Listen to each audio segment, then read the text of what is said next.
We begin in Kenya, where police opened fire on demonstrators trying to storm the country's parliament buildings on Tuesday, killing at least 5 protesters. In chaotic scenes, protesters breached security barriers and chased police away. Police opened fire after tear gas and water cannons failed to disperse the crowds.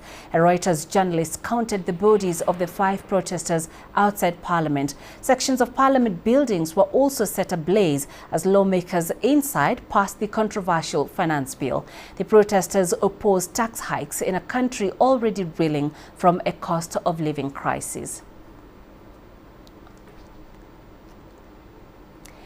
Right, Robert Nagila is in our newsroom. He joins us live now for more. Robert, what was it like when protesters breached and stormed into Parliament? Well, Punina, it was unexpected. It was terrifying. But for the protesters themselves, they had this zeal. It was relentless. They were determined. Now, all morning, we had seen pitched battles between protesters and police. They'd put a cordon around Parliament, and they told the protesters that you can protest any other place apart from around Parliament. But as soon as word got out that the members of Parliament from the President's party had passed that bill, it had sailed through, then protesters got really agitated, pushed the police backwards, and finally broke through that cordon. There was gunfire, sustained gunfire at times, with people ducking all over the place, a lot of chaos, confusion. And in the end, I personally counted 3 people dead. I saw 2 others with gunshot wounds injured, but we understand that the death toll is much higher in the seconds or minutes after that gunfire. Some of those bodies were then carried and taken into Parliament. Now, as for the protesters themselves, they set the Senate building on fire, went to the Speaker's floor, rummaged through several rooms within Parliament, the cafeteria, and so on, and damaged property there as well. Really, really angry. But finally, police received reinforcements and managed to push them out again. But there's that uneasiness in the air tonight. You can feel it. There's a lot of people shocked by those images that they saw of the protesters being shot, dead people on the streets of the capital city, Nairobi, just outside their parliament. Penina? Yeah, today's events, Robert, were completely unprecedented in this country. You did spend the whole day with the protesters. What do they want, and what are they saying is their next move? Well, Penina, the protesters have insisted that what they would like to see, or what they would like Parliament to do, is to withdraw this finance bill, which they say introduces a raft of new taxes.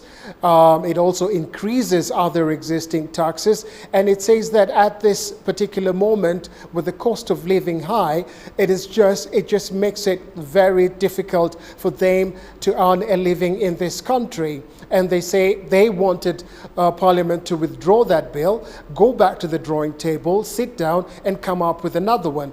But we've heard from the party leader, President William Ruto, who made it clear that for his government to continue in terms of expenditure, salaries, funding, they had to pass this bill. And that's what they've done today. So we expect the president to assent to it, to sign it into law before the end of this week, because at the end of this week, the financial year lapses and a new financial year starts. And the president has always said that they have to sign this bill into law before the end of the financial year. So tonight, really, where does this go from here? That is the big question. A lot of people seem to feel that this has gone beyond the finance bill. No one's really sure where we go next. But, however, I can tell you that State House has called for a press briefing in the next hour. We expect possibly the president to address the nation and touch on events that occurred this afternoon outside Parliament and across the entire country, really. We're still trying to come up with a final figure for the death toll, but scores of injured people are being treated in hospitals across this country from a variety of wounds, including gunshot wounds. Penina. Robert, thank you very much for that update. Robert Nagila joining us live from our newsroom. CGTN's Wilkis Tanyabo was also on the streets with the protesters and has filed the following report for us. These were the scenes on Tuesday afternoon as demonstrators breached the walls of the country's parliament buildings in the capital, Nairobi, taking their protests inside. They had assembled early in towns and cities across the country. Their objective, to protest against the Finance Bill 2024, a piece of legislation through which the government planned to raise additional revenue to fund the country's budget. The government insists it needs the additional revenue to pay its increasing debts and cater for other development and recurrent expenses. A section of Kenyans, however, complained that the bill, if passed, would raise the cost of living beyond bearable levels.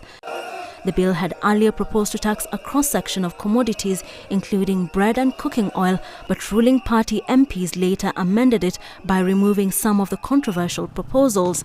However, some of the proposed taxes remained in the bill, angering protesters, many of them young Kenyans.